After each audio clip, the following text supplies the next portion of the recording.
Hello, American Literature students. This is Professor Nunez. Hello and welcome to our course.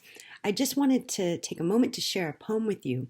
For part of this week's reading assignment in Bedford, I asked you to read the section on poetic voices, and then after that there's a salmon colored section, and I asked you to choose at least 3 poems out of that section to read, and then to think about what you notice about those poems in terms of similarities, differences, content, form, things like that.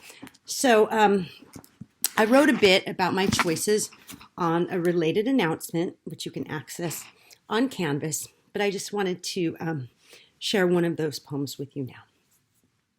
The Slave Mother by Frances E.W. Harper. This is on page 963 of Bedford. Heard you that shriek? It rose so wildly on the air. It seemed as if a burdened heart was breaking in despair. Saw you those hands so sadly clasped, the bowed and feebled head, the shuddering of that fragile form, that look of grief and dread. Saw you the sad, imploring eye, its every glance was pain, as if a storm of agony were sweeping through the brain. She is a mother pale with fear, her boy clings to her side, and in her kirtle vainly tries his trembling form to hide. He is not hers, although she bore for him a mother's pains. He is not hers, although her blood is coursing through his veins.